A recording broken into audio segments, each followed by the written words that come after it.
Hello guys, welcome back to this channel. In this today's tutorial, I'm going to show you a trick to build an obby and grow a garden. Okay, let's get into it guys. First of all, you can find a high place on your garden. It doesn't need to be so high. For example, you can go to the top of the tree like this, and then you can go to your inventory.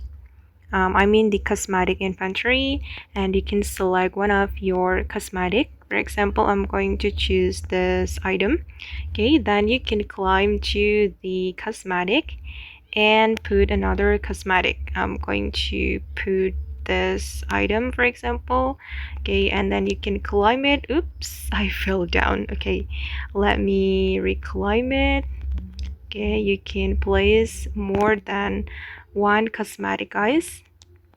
Okay, and I'm going to oops, sorry guys.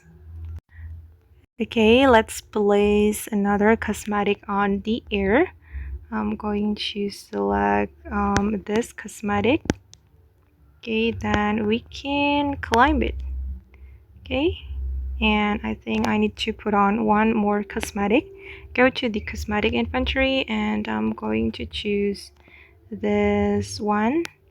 Okay, and we can use the obby to harvest our fruit. Okay, like this. Okay guys, and that's all the way to create an obby and grow a garden. I hope this video will be useful for you. Thank you so much for watching, and bye.